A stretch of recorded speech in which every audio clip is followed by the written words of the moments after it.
하나님께서 오늘 우리에게 주실 말씀은 신약성경 골로새서 3장 1절로 4절입니다. 신약 320페이지 골로새서 3장 1절로 4절입니다. 찾으셨으면 우리 다 함께 1절로 4절 읽기를 원합니다. 시작. 그러므로 너희가 그리스도와 함께 다시 살리심을 받았으면 위의 것을 찾으라. 거기는 그리스도께서 하나님 우편에 앉아 계시느니라. 위의 것을 생각하고 땅의 것을 생각하지 말라. 이는 너희가 죽었고 너희 생명이 그리스도와 함께 하나님 안에 감추어졌습니다. 우리 생명이신 그리스도께서 나타나실 그때에 너희도 그와 함께 영광 중에 나타나리라. 아멘. 우리가 지난주에 살펴본 것처럼 바울은 빌립보서에서 하나님을 믿는 신자들에게 기뻐하라고 권면했습니다. 데살로니가 교회에 편지할 때도 항상 기뻐하라고 명령한 바 있습니다. 이 기쁨은 모든 상황과 그리고 그 상황 속에서 주어지는 어떠한 환경에도 자족하고 만족하는 기쁨이라고 했습니다. 그리고 이런 기쁨은 오직 그리스도 예수 안에 믿음으로 거할 때만 주어지는 하나님의 은총이다라고 말씀을 드렸습니다. 그렇기에 그리스도 안에 있는 자에게 자연적으로 발생하는 것 가운데 하나는 바로 기쁨입니다. 희락입니다.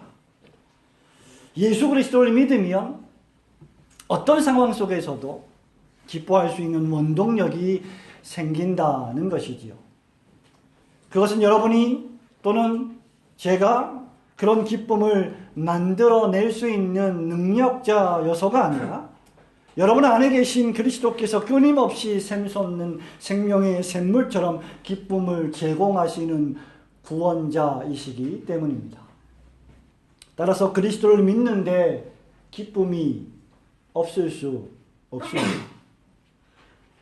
그런데 문제는 당시 거짓 교사들이 이런 참된 기쁨으로부터 신자들의 시선을 돌려서 다른 것에서 기쁨을 찾으라고 선동하고 있었다는 사실입니다.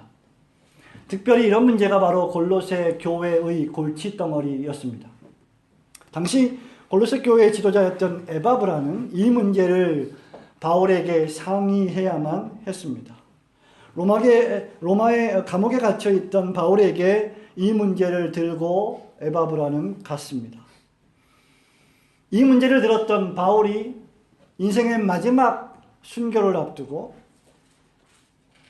다시 펜을 들어서 쓴 편지가 바로 우리가 읽고 있는 골로새서의 말씀입니다.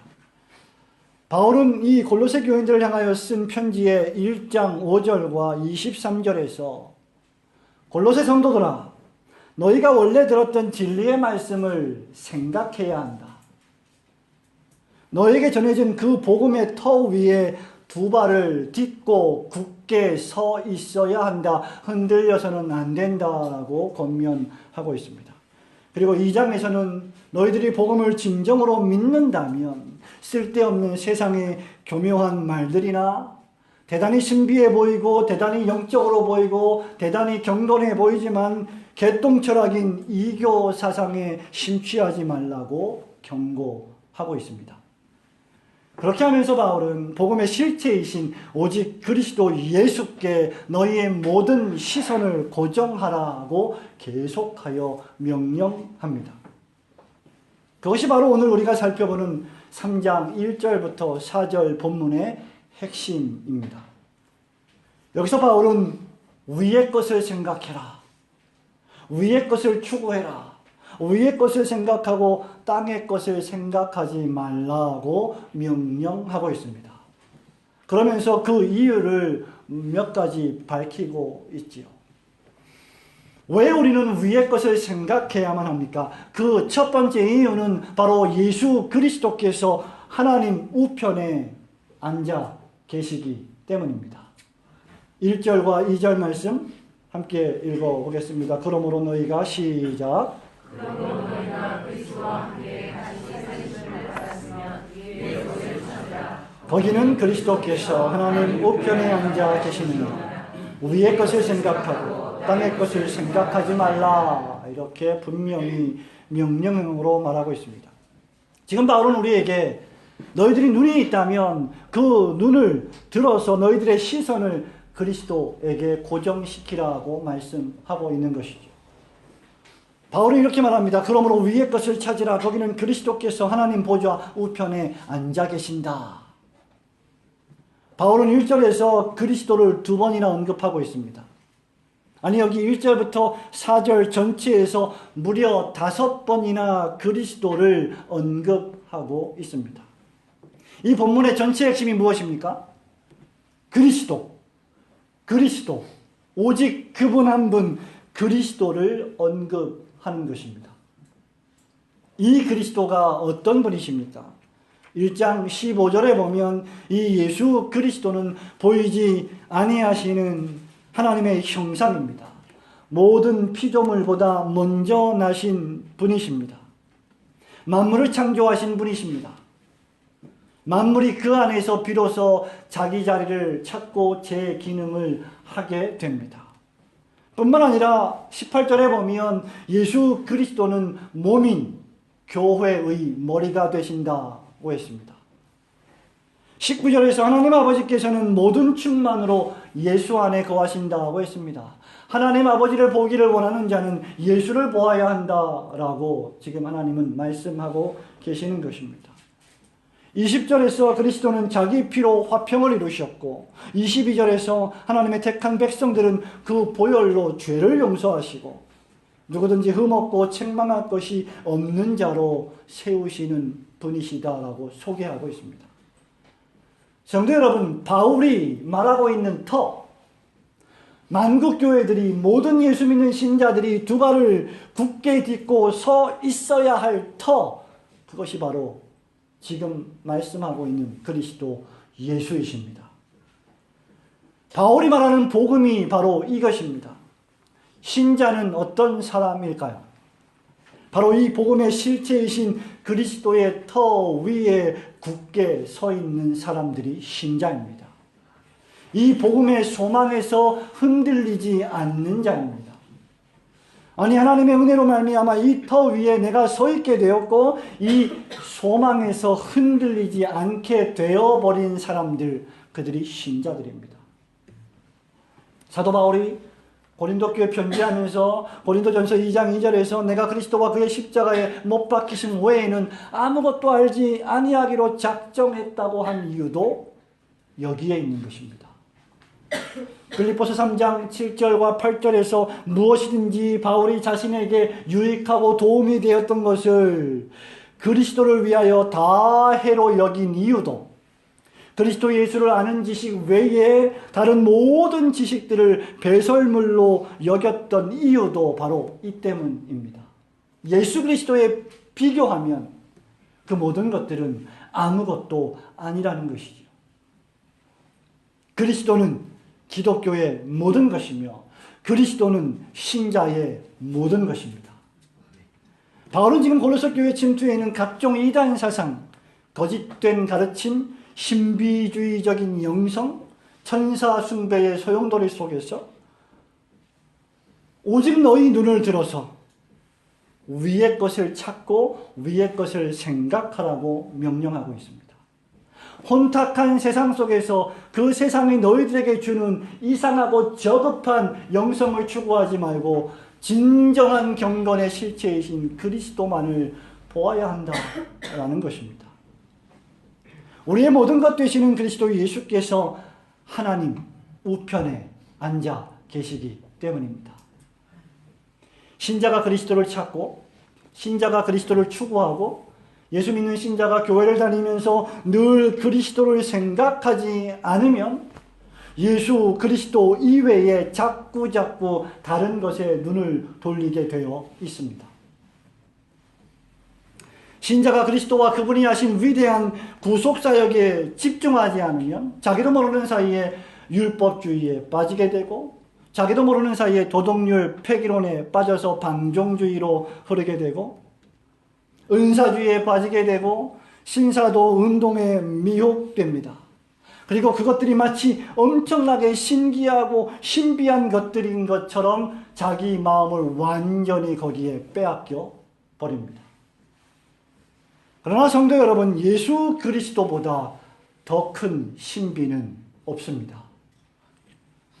하나님의 아들이신 제2위 성자 하나님께서 때가 참에 여자의 몸에서 났다고 하는 이 경건의 비밀, 하나님이신 그분이 사람이 되어서 이 땅에 오셔 3년 동안 제자들과 함께 동고동락했다는 이 비밀, 이것이야말로 지상 최고의 비밀이 아닐 수 없는 것입니다. 그래서 그리스도는 그 어떤 천상의 신령한 존재보다 더 뛰어나고 높이 계신 신령한 분이십니다. 영원 전부터 감추었던 분인데 지금 우리에게 계시로 나타난 바 되었습니다. 그래서 바울은 디모데에게 편지하면서 크도다 경건의 비밀이여 라고 외친 것입니다. 그래서 그리스도는 세상 그 어떤 지식보다, 여러분이 얻을 수 있는 세상의 그 어떤 지혜보다, 그 어떤 방법보다 훨씬 더 신비하고 고상한 지식과 지혜가 되는 것입니다. 그리스도 한 분을 소유하면, 아니 나를 그리스도께서 소유하시면 여러분은 모든 것을 갖게 되는 것입니다. 신자가 그리스도께 집중하면 신자는 모든 것을 가집니다. 반대로 신자가 그리스도를 생각지 않으면 천사를 숭배하고 기형적인 지식을 추구하게 되는 것이죠. 오직 하나님 보좌 우편에 좌정하신 위에 계신 주 예수 그리스도를 찾으시고 비로하고 우상 숭배적인 땅의 것을 찾지 않는 성도들이 되시기를 주님의 이름으로 축원합니다. 위의 것을 찾아야 될 두 번째 이유는 무엇입니까? 그 두 번째 이유는 바울이 말하기를 우리의 옛사람이 죽어버렸고 그리스도께서 우리를 다시 살려주셨기 때문입니다. 다시 한번 1절 말씀을 함께 읽기를 원합니다. 그러므로 너희가 시작.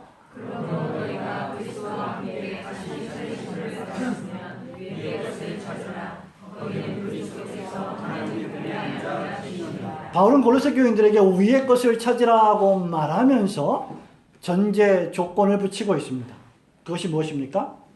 너희가 그리스도와 함께 다시 살리심을 받았으면 이라고 하는 조건절입니다.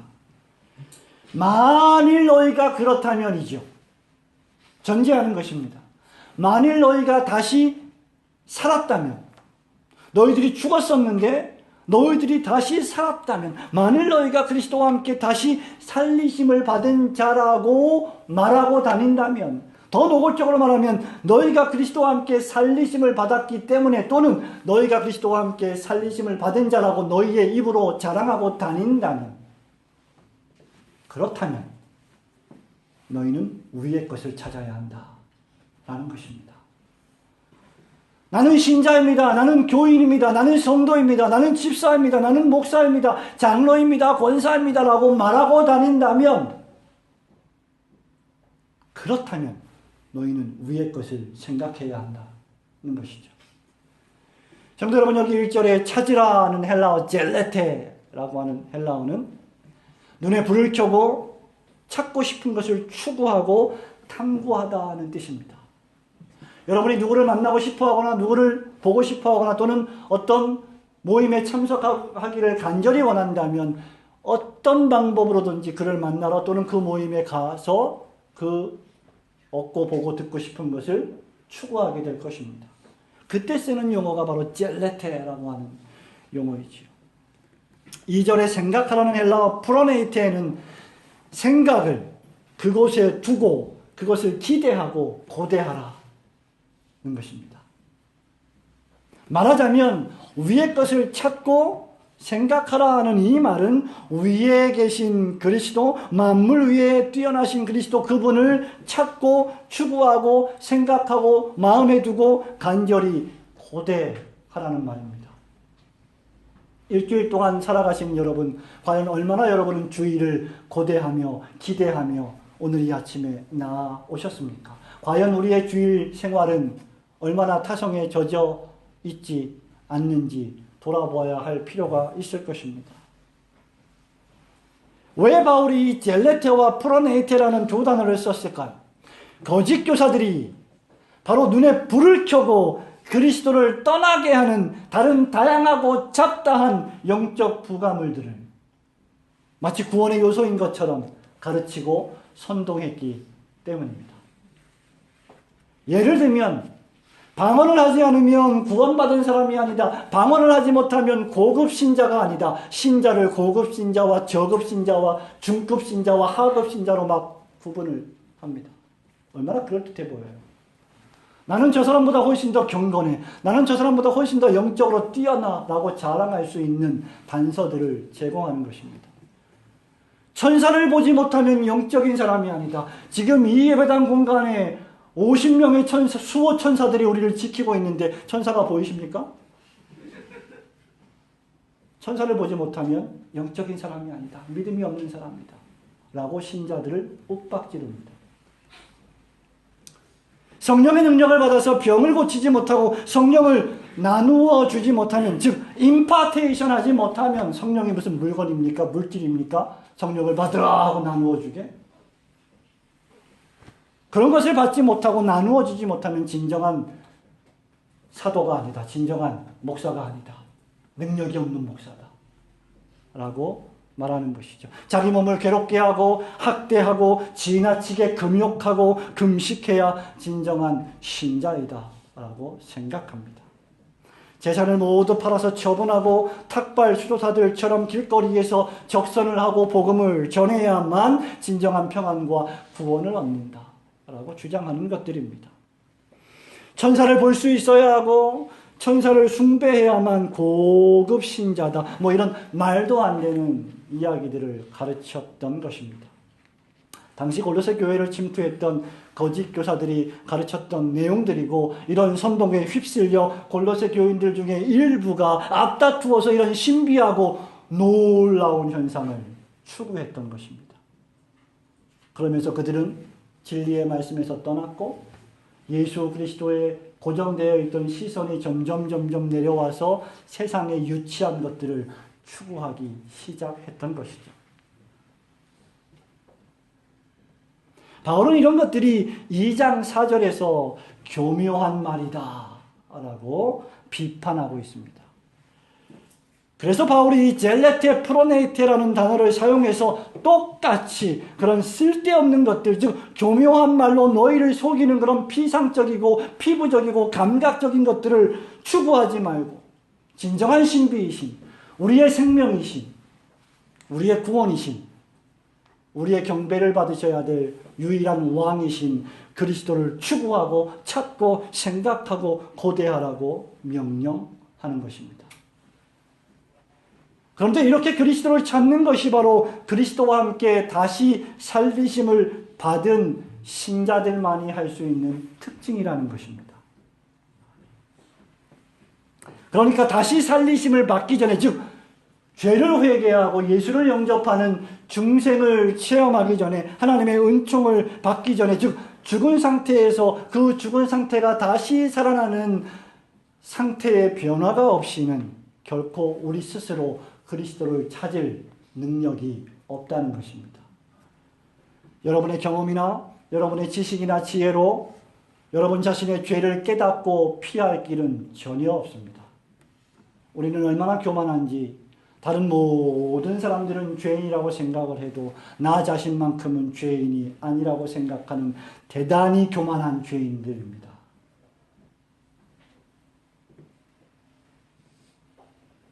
더 나아가 예수 그리스도를 발견하고 그분을 영접해야만 진정한 평안과 구원이 임한다는 것을 그는 받아들이지 않습니다. 왜? 내가 노력하고 내가 일정 부분 공헌하고 내가 일정 부분 봉사하고 힘쓰고 애써야 취득되는 구원이 값진 구원이라고 생각하기 때문이죠. 그래서 그리스도께서도 조금 일하시고 나도 조금 그 일에 도움을 주어서 구원을 합작하는 것을 그들은 좋아합니다. 그러나 그들은 그럴 능력이 없습니다. 여러분도 그럴 능력이 없습니다. 왜냐하면 우리는 죽었기 때문입니다.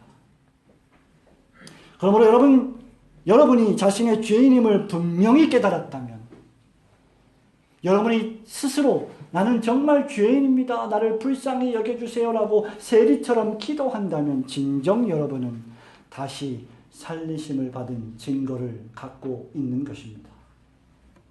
여러분이 그리스도 예수께서 하나님의 아들이심을 믿고 여러분을 모든 죄와 사망의 비참함에서 구원하여 주실 구주이심을 알고 그분을 영접하게 되었다면 그것이 바로 하나님께서 여러분에게 은총을 베푸신 결과 여러분이 다시 살아났다는 웅변적인 증거입니다.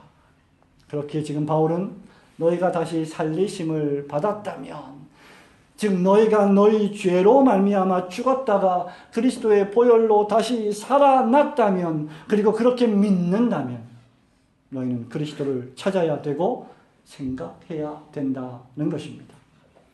왜냐하면 3절에서 잘 밝히고 있듯이 우리는 죽었고 우리 생명은 그리스도와 함께 하나님 안에 감추어져 있기 때문입니다. 갈라디아서 2장 20절 표현대로 하자면 우리는 죽었고 우리가 사는 것은 그리스도 예수를 믿는 믿음 안에서만 사는 것이기 때문입니다. 바울은 골로새서 2장 12절에서 골로새 교인들이 죽었고 장사되었다라고 말하고 있습니다. 또 2장 20절에서 너희가 세상의 초등학문에서 그리스도와 함께 죽었거든 어찌 세상에 사는 것과 같이 규례에 순종하느냐라고 말하고 있습니다. 이제 진정한 신자들이 살아가는 삶의 방식은 더 이상 그들 자신이 아닙니다. 여러분이 사는 것은 여러분이 사는 것이 아니라 그리스도를 믿는 믿음 안에서 그리스도의 생명을 살아가는 것입니다. 여러분의 삶의 가치관이 완전히 혁명적으로 변하게 된 것입니다. 이것이 바울이 지금 3절에서 말하는 의미입니다. 너희는 세상에 대하여 죽었다. 그리고 지금 예수 그리스도의 죽음과 부활에 따라 함께 세례를 받음으로 다시 살아났다. 그리고 이 사실은 결코 변하지 않는다. 라고 바울은 말하고 있는 것입니다.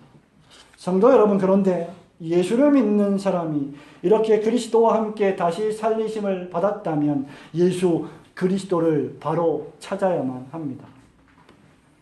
근데 간혹 가다가 예수를 믿는다고 하는 사람들조차도 그리스도를 찾고 그 그리스도의 복음에 순종하는 대신에 다른 것을 행하면서 그것을 순종이라고 말하고 있습니다. 우리 교회를 방문한 적이 있으신 코르넬리스 프랑크 목사님께서 도르트 신조 제11항 설교에서 그런 사람들 가운데 성경을 열심히 읽고 공부하고 연구하고 좋은 책들을 읽는 사람들이 있다면서 그런 사람들에 대하여 이렇게 말하고 있습니다. 이런 성경 연구와 독서는 매우 중요한 것이며 칭찬받을 만합니다. 하지만 성경 연구와 독서가 주님께서 우리에게 진정 명하시는 것을 대신하지 않도록 주의를 기울입시다. 공부하는 것이 때로는 단지 믿기를 회피하거나 우리의 양심을 달래는 것일 뿐 아무것도 아닐 경우가 있습니다. 구원받은 사람들은 반드시 성경을 읽고 연구합니다. 하지만 여기에는 차이가 있습니다. 우리는 그리스도를 찾기 위해 성경을 읽고 다른 좋은 책들을 읽어야 합니다. 그리스도를 찾는 것이 우리의 목표가 되어야 합니다. 그렇지 않으면 우리의 모든 공부, 독서, 기도는 헛된 것이 될 것입니다. 성도 여러분, 프랑크 목사님이 지금 말하고 있는 것이 무엇입니까? 우리의 신앙생활은 우리가 다시 살리심을 받았다면 우리의 모든 신앙생활의 활동들은 그리스도의 복음에 순종하는 것으로 나아가야 한다는 것입니다.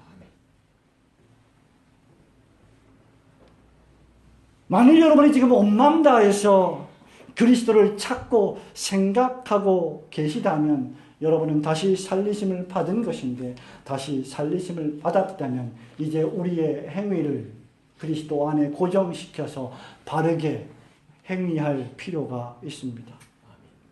만일 혹시 오늘 이 아침 예배에 참석하신 여러분 가운데 아직도 그리스도를 생각하지 않고 찾지 않아도 잘 살 수 있다고 생각하시는 망상에 빠져 계신 분이 계시다면 살려달라고 기도하시고 간청하셔야 합니다. 왜냐하면 우리가 다시 살리심을 받지 않는다면 우리는 영원한 죄에 빠져서 사망과 지옥 권세에 빠져 허우적거릴 것이 분명하기 때문입니다. 오직 그리스도 안에서 다시 살림을 받아야만 우리의 삶이 의미가 있기 때문이지요. 생각해 보십시오. 예수를 믿고 죄를 용서함 받고 예수의 생명을 짊어져서 우리가 의미 있는 삶을 살지 않는다면 우리의 삶은 기껏해야 80이요 90이요 100세일 텐데 그 삶의 내용은 그저 육체적인 쾌락과 만족뿐일 것입니다. 그것은 하나님이 우리를 창조하신 목적이 결코 아닙니다. 만일 여러분이 그리스도와 함께 다시 살리심을 받았다면 더욱 그리스도 한 분만을 추구하시고 생각하시는 성도들이 되시기를 주님의 이름으로 축원합니다. 위의 것을 생각하라. 그렇게 생각해야 될 마지막 이유가 무엇입니까? 그 마지막 이유에 대해서 바울은 여러분이 그리스도와 함께 마침내 영광 중에 나타날 것이기 때문이다 라고 말하고 있습니다. 4절 말씀을 함께 읽습니다. 우리 생명이신 시작. 우리 생명이신 그리스도께서 나타나실 때에 너희와 그의 영광에 나타나리라. 아멘.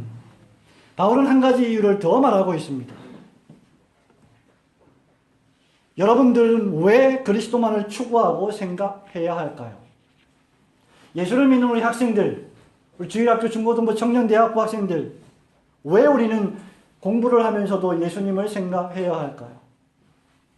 그것은 우리의 미래적인 삶과도 관계가 있기 때문입니다. 우리의 미래의 운명과 깊은 관계가 있기 때문입니다. 그것이 바로 4절 말씀처럼 우리가 잠깐 후에 그리스도와 함께 영광 중에 나타나야 할 존재들이기 때문입니다.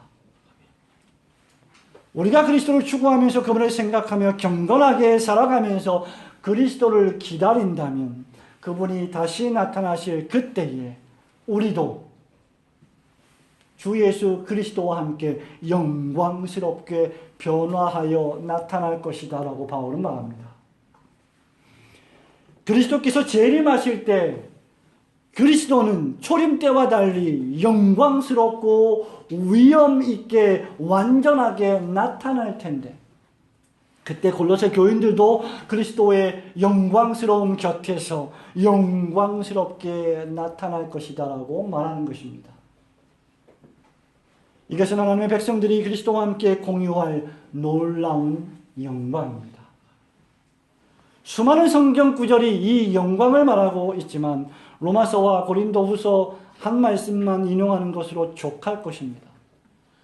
우리가 오늘 오후에 로마서 8장 28절부터 30절 말씀을 중심으로 끊어질 수 없는 구원의 황금사슬을 공부할 텐데 그 29절 30절이 이렇게 말합니다. 하나님이 미리 하신 자들을 또한 그 아들의 형상을 본받게 하기 위하여 미리 정하셨으니 이는 그로 많은 형제 중에서 맏아들이 되게 하려 하심이니라. 또 미리 정하신 그들을 또한 부르시고 부르신 그들을 또한 의롭다 하시고 의롭다 하신 그들을 또한 영화롭게 하셨느니라. 영광스럽게 하셨느니라. 그 말입니다. 하나님이 부르셔서 구원하시는 백성들은 마침내 영화롭게 변화될 것이다 라고 바울은 확신 넘치게 우리에게 선포하고 있습니다. 다른 하나는 고린도후서 3장 17절 18절 우리가 이미 수요 예배 때 살펴본 말씀입니다.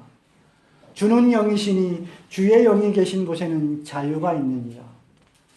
우리가 다 수건을 벗은 얼굴로 거울을 보는 것 같이 주의 영광을 보매 그와 같은 형상으로 변화하여 영광에서 영광에 이르니 곧 주의 영으로 말미암음이니라. 성도 여러분, 특별히 우리 자매된 여러분, 여전도 회원들 여러분, 우리 청년 자매 여러분, 오늘 아침에 예배를 나오실 때에 얼굴을 단장하고 화장을 하고 머리를 손보고 얼마나 아름답게 꾸미고 예배당에 나오셨습니까? 그러나 그 화장을 지우면 여러분들의 민낯은 드러나게 될 터인데 우리가 아무리 잘 꾸민다 해도 우리는 점점 부패해가는 죄인들일 뿐입니다. 그러나 그날이 오면 도무지 변화할 수 없는, 도무지 더 영광스러울 수 없는 영광의 상태로 변화될 것입니다. 권사님들 조금씩 얼굴에 주름이 가고 눈도 안 보여서 이렇게 성경을 봐야 되고 이렇게 살아가지만 그날이 오면 안경이 필요 없는 시대에 우리는 영광스럽게 살아갈 것입니다.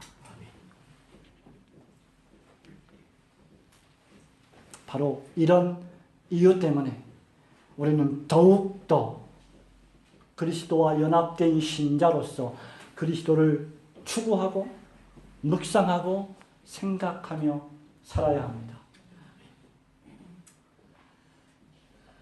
죽음을 앞두고 있는 연세 드신 분들만 그리스도를 생각할 것이 아니라 이제 새파랗게 젊은 우리 친구들도 그리스도를 생각하셔야 합니다.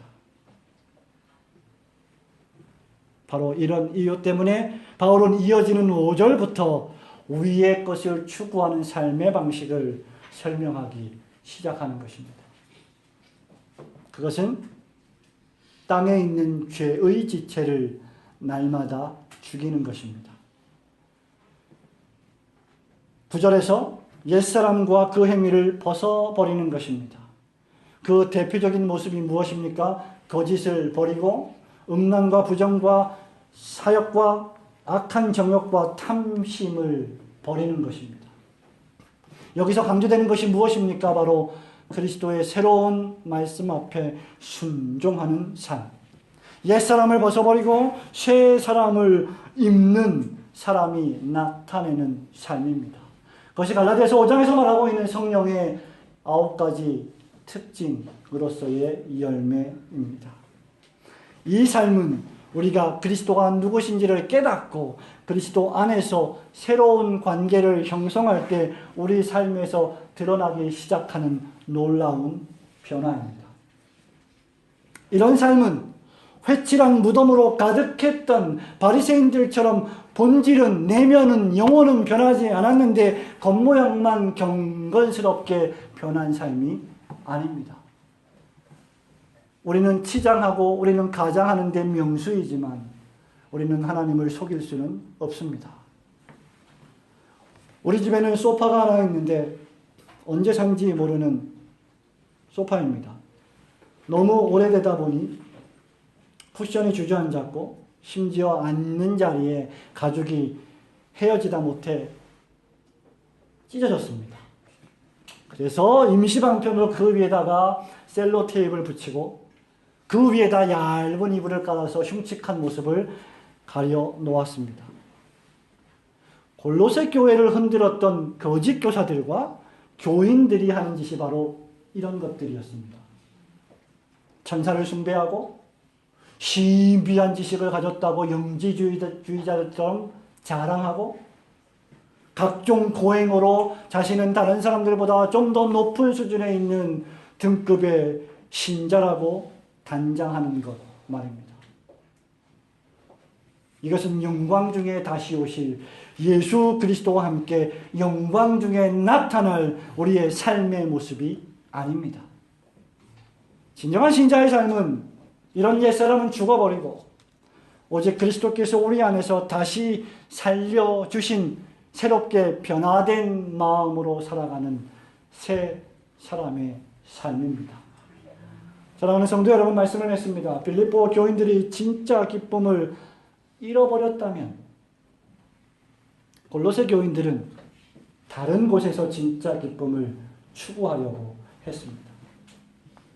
역사를 보십시오. 우리가 살아오는 삶의 시간들을 보십시오. 다른 곳에서 기쁨을 찾으려 했던 사람들의 말로가 어떤지를 여러분은 지금 웅변적으로 보고 계시지 않습니까? 권력을 탐했던 자들, 돈을 탐했던 자들, 세상 지혜를 탐했던 자들이 어떤 결과를 맞이하고 있습니까? 만일 여러분도 그리스도 외에 자꾸 다른 것에서 만족을 찾으려 한다면 발람귀처럼 이런저런 거짓 교훈과 여러분이 귀를 간지럽히는 다른 사상과 현상들을 추구하게 될 것입니다. 그리스도 안에 깊이 뿌리 박혀 있지 않으면 거짓 교사가 이런 말을 할 때 아우 그런가 비요 하고 따라가고, 또 이런 말을 하면 아 이것도 맞는가 비요 하고 또 따라가고, 그렇게 여기저기 끌려다니는 성도가 될 것입니다. 그러나 진정한 신자는 오직 그리스도만 자리하실 수 있는 자기 마음에 결코 다른 것을 두지 않는 사람입니다. 돈, 명예, 권력, 신비한 체험, 경험, 지식, 이 모든 것들은 부차적이고 2차적인 것들입니다. 너희는 먼저 그의 나라와 그의 의를 구하라. 그리하면 이 모든 것을 너희에게 더해 주시겠다고 약속해 주셨는데 우리는 부지런히 그 약속을 믿지 않고 세상 것들을 추구하고 있는 것이죠. 이 모든 것들은 우리에게 진정한 만족을 주지 못합니다. 얼마나 많이 재수를 하고 삼수를 하고 얼마나 많이 공부를 해야 얼마나 많이 더 원하는 대학에 우리가 갈 수 있겠습니까? 여러분이 얼마나 많이 더 많이 돈을 벌어야 여러분의 그 마음이 만족할 수가 있겠습니까? 우리 교회가 얼마나 더 많이 성장해야 목사가 만족할 수 있겠습니까? 우리의 욕심은 끝이 없습니다. 만일 여러분이 다시 살리심을 받았다면 오직 그리스도만이 여러분의 유일한 만족이 되실 것이기 때문입니다. 그래야만 대학도 의미가 있고 사업장도 의미가 있고 우리의 인생도 의미가 있는 것입니다. 그러니 여러분이 그리스도와 함께 진정으로 다시 살리심을 받았다면 위의 것을 추구하십시오. 위에 계신 그리스도를 생각하십시오. 하나님의 나라를 추구하고 그분의 의를 구하십시오.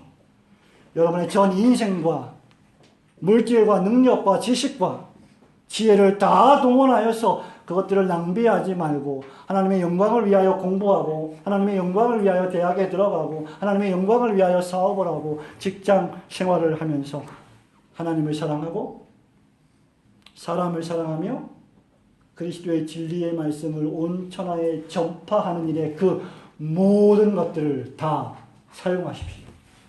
죽을 때에는 아무것도 가지고 갈 수가 없습니다. 여러분은 지금 어디를 보고 계십니까? 여러분은 무엇을 보고 사십니까? 복음성가 가사처럼 여러분은 지금 어디를 향하여 가고 계십니까?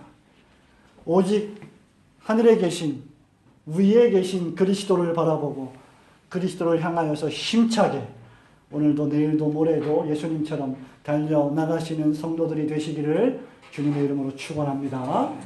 아멘.